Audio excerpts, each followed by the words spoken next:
the proper functioning of the heart and lungs, which everybody should do every day. The heart and lungs work together to make sure the body has the oxygen-rich blood it needs to function properly. That's why it becomes very important for us to take care of these vital organs.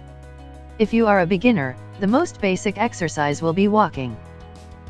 Walking should be an important part of your life because it not only increases your stamina but also helps you in losing fat.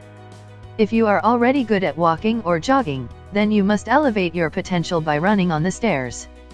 Doing rope skipping every day for 5 minutes will also improve your heart and lung functioning. And now, as the final exercise, we will suggest you to do burpees every day. This exercise includes a small jump which is followed by a push-up, and it is one of the best exercises to improve your heart and lung functioning. Doing burpees even for 2 minutes every day will result in significant changes in your stamina. These exercises will not only make your heart and lung functioning better but also gives you a lean physique. Then why not start doing it today? We wish you